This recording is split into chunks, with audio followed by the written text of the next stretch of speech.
Happy Friday night slash Saturday morning. It's about 12:30.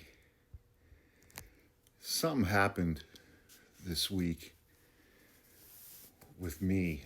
I crashed. I hit a wall, man, mentally and physically. And it's just from being overwhelmed with everything.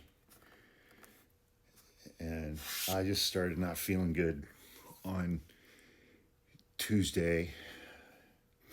Felt like shit all day on Wednesday, and my brother and Wiseacre and we did our YouTube live on Wednesday, which I don't even remember. And I just cratered after that. I ended up sleeping for 12 hours Wednesday night. And Thursday was just kind of stumbling around in a daze. Fortunately, I had band practice Thursday night. And I still felt like garbage, but that was at least fun. It was a good little opportunity to detach. And, I've just been still completely physically, mentally, and emotionally exhausted today, Friday. And, that happens every now and then over the last 6 months, because it's like everything is just so incredibly absurd and dumb and stupid. And we see just the incompetence of, the farcical incompetence of people like Pete Hegseth, and like the comic book malevolence of people like Stephen Miller.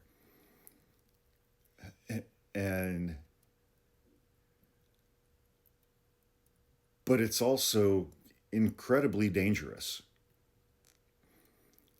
I mean,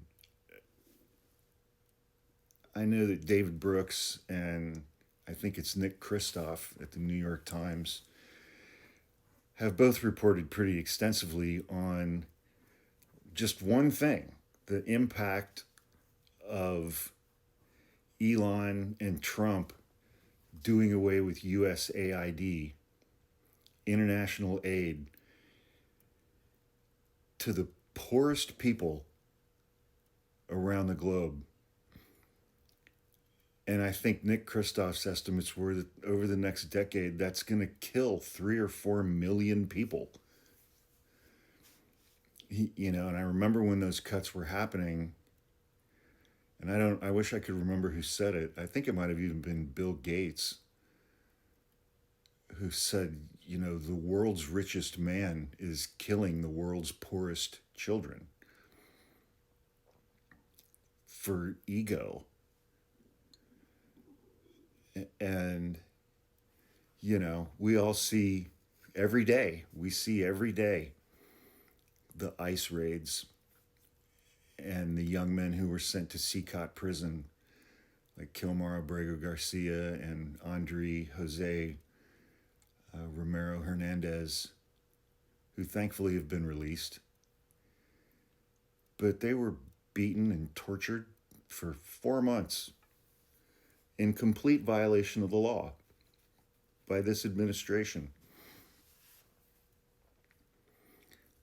And it's just too much sometimes.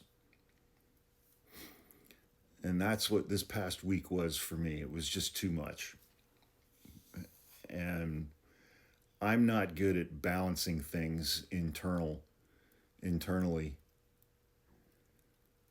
when I hit that kind of wall. And so, yeah, it's like everything is absurd and dumb and stupid, but people are being hurt and people are dying and people are being killed because we elected Donald Trump. and seeing the celebrations of cruelty from Trump supporters and people on this app. And it's funny, I mean, I was just watching a video from a mutual of mine, and she duetted some MAGA woman who voted for Donald Trump. She was talking about that she regrets her vote because she didn't vote for these kinds of raids.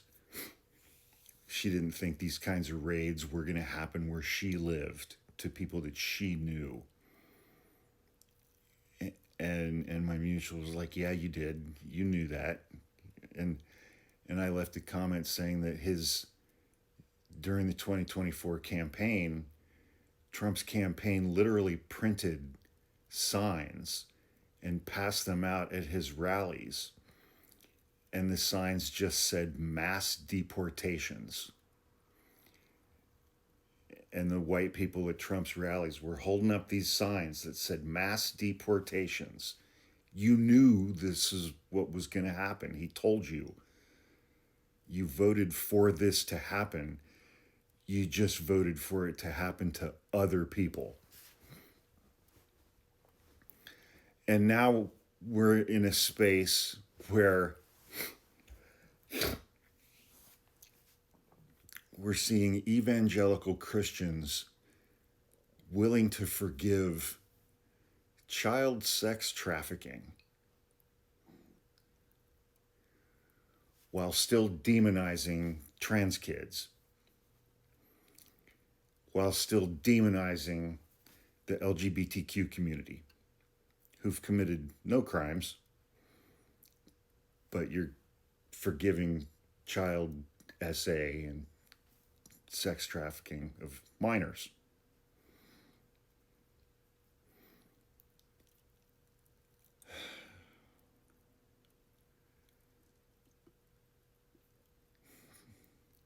I mean, I used to say for a long time that Donald Trump was just a symptom of them.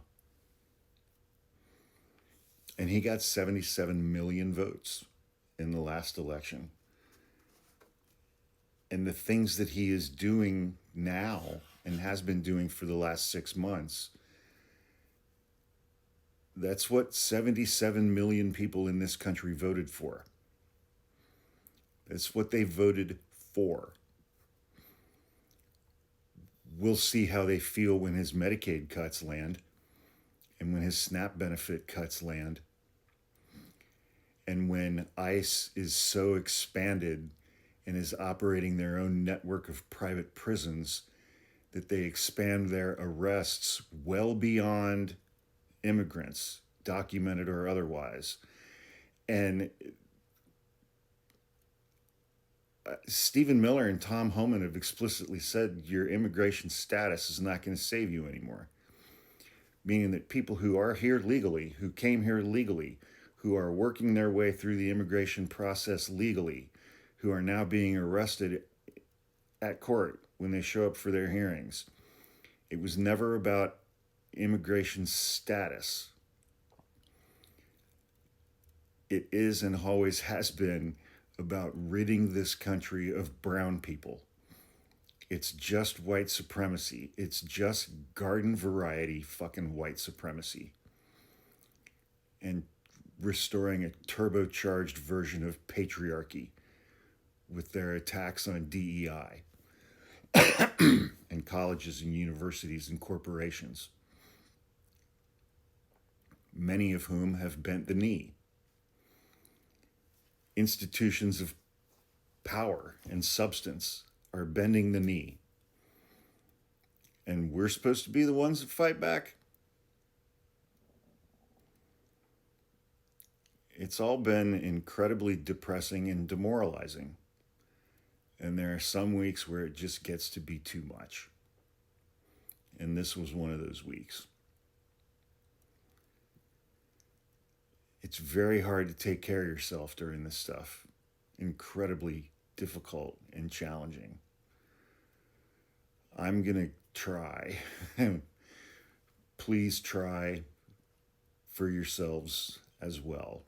And have a good, safe weekend. Stay out of trouble.